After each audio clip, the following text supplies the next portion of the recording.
Allah şükür edən insanları o qədər artırır, qazancına bərəkət verir ki, heç ummadığı yerdən ona qapılar açır. Şükür etməyin faydasını, dadını bilən insan şükür etməkdən əl çəkə bilmir. Və insan gün ərzində qeyri-ixtiyarı əlin göyə qalxır, Allah Taala'nın göndərdiyi hər balaca nemətə görə, ruzuya görə, sənə olunan xırda yaxşılığa görə belə deyirsən ki, sənə sonsuz şükürlər olsun.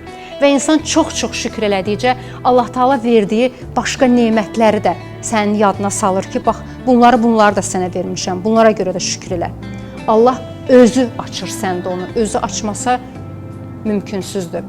Allah Taala bax o ilahi icazəni hər kəsə nəsib eləsin, ilahi icazə mütləqdir. Siz elə bilirsiniz, biz öz başına əlimizi göyə qaldırıb şükür eləyirik, biz öz başına oturub Allahla danışırıq. Allah icazə verməsə, biz Allahın adını belə dilimizə gətirə bilmərik. Elə insanlar var ki, Allah Taala bilirsiniz onlara nələr verib. Amma bir dənə əlin göyə qaldırıb şükür